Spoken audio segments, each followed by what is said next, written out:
The Sooners are 1-0 after a 51-3 win over Temple on Friday night, and I've got some big takeaways, some really good, some not so great. Let's get to it. First, let's get to the not so great, and yeah, it was the offensive line.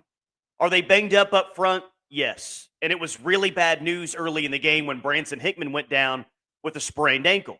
But regardless of who is out there, Oklahoma, in my opinion, should have guys that can consistently move Temple off the football. And unfortunately, that just wasn't the case. If you were to look at the final stats and not watch a snap of the game, you'd probably say, what are you talking about? OU had 220 rushing yards, 6.1 yards per rush.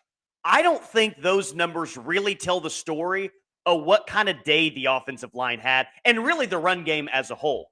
In fact, if you watch the entire game, didn't look at the stats, you'd probably be surprised that OU rushed for as many as 220 yards on Friday night. It felt like it was a struggle all night to run the ball because really it was a struggle all night to run the football. It's pretty concerning that it took until the fourth quarter for OU to complete a third down against Temple. The Sooners were just 1 of 12 the entire night on third down, and that's got to change, and it's got to change in a hurry. Temple had 3 sacks, 5 TFLs, and it felt like Jackson Arnold was under constant pressure when he dropped back essentially the entire night. And with that, just to get positive for a second, give credit to Jackson Arnold. Nick Anderson doesn't play. Jalil Farouk goes down with a broken foot, and he had pressure on him all night long. So when you factor in all of those conditions for your young quarterback, along with the fact that he had some drops from his wide receivers, the fact that he didn't make any big mistakes is really impressive. So with the offensive line not playing great, and other things around him, I kind of look back with what I saw from Jackson Arnold. Although he didn't necessarily light up the stat sheet, I think overall you give a high grade to Jackson Arnold because of how clean of a game that he had on Friday nights. But look, the main point is this. The offensive line has to get better, and frankly, they've got to do it in a hurry. They also need to get healthy too, but the biggest storyline of this team moving forward will be how much better they can get up front in the coming weeks. Because your first SEC game is against Tennessee. Tennessee's going to have one of the better defensive lines that you face all year long. You can't have the same product on the offensive line against Tennessee that you had against Temple. All right, big takeaway number 2, and let's start to get positive a little bit because there were some positives, some big ones, and a lot to like, especially on the defensive side. So I had some strong takes about this OU defense in the offseason on other SEC shows about the OU defense, such as this one. Here's your big take right here. Here it comes. I think Oklahoma has a chance to have the better defense in every single SEC regular season game that plays this year. I know that's a take, and I know that that's a big take, but they have star power on the defensive side that they haven't had that. So as you see, yeah, I came into this season with really high expectations, and one game in, I'm not setting those expectations back one bit. That was dominant defensive football. And yeah, I can hear some of you yelling right now. I can literally hear some of you yelling at your screen right now. It was Temple! Yes, it was Temple. Yes, they're not very good. But forcing 6 takeaways is really good. I don't care who you're playing. Forcing that many turnovers is extremely difficult. And OU did that. The defense didn't create the schedule. They just played the teams on it, and Temple had no chance offensively the entire night. Less than 200 total yards, just 69 rushing yards. The depth this defense has is incredible. And I walked away feeling just as confident about the defense as I did before the season and those lofty expectations that I had. Grayson Holton was fantastic. Marcus Strong into the game on an incredibly high note. Dolby was good. Stutzman, excellent. Billy Bowman, awesome. Really everyone. I mean, guys, that's a defense that will keep you in every single game this year. That's what I believe. I have no doubt about that.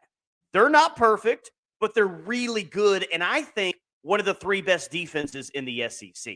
Sure, tougher challenges await. There's no doubt about that. But let's also remember that OU really didn't show very much on defense last night. So with that, there's a lot more to come in terms of different fronts, different personnel, different looks. There's even more coming from this OU defense. And as someone that realizes that OU's never won a national championship without an elite defense, let's go. I'm ready. Takeaway number 3, Let's get to Deion Burks, shall we? This guy is special. I can't say enough about how good he truly is. 3 touchdowns in the first half last night, and you can just see it. Guys, you can just tell the explosiveness, how fast he is, great route runner.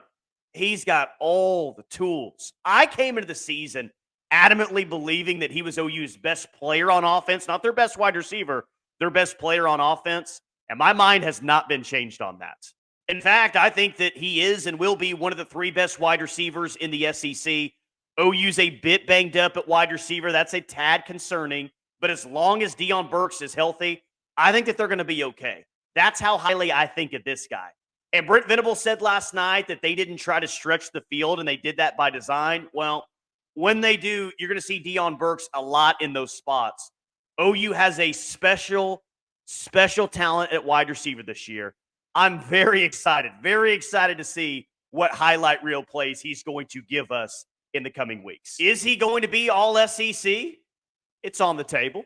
Is he going to be an All-American? It's on the table. Will he win the Biletnikoff Award given to the best wide receiver in college football? It is on the table. And when you score 3 touchdowns in week 1, it's a heck of a start to accomplish those things.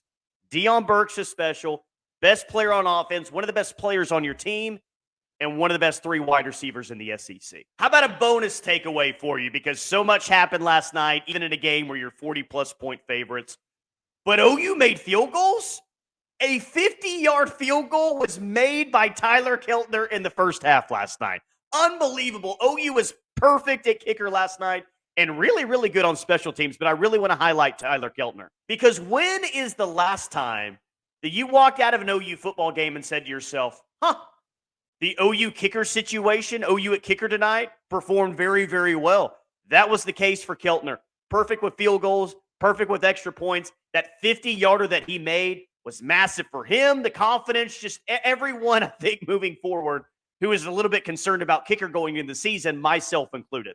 So he was listed as an or next to Zach Schmidt when the depth chart was released earlier last week. Well, guess what? Tyler Keltner is your starting kicker here moving forward. That was the best game by an OU kicker in a long time. So you ride that. You carry that momentum on to next week against Houston. And hopefully that was just a small sign of things to come for OU at kicker because, hey, if you're that consistent, that's going to really change my overall thought at special teams. Tyler Keltner, bonus takeaway.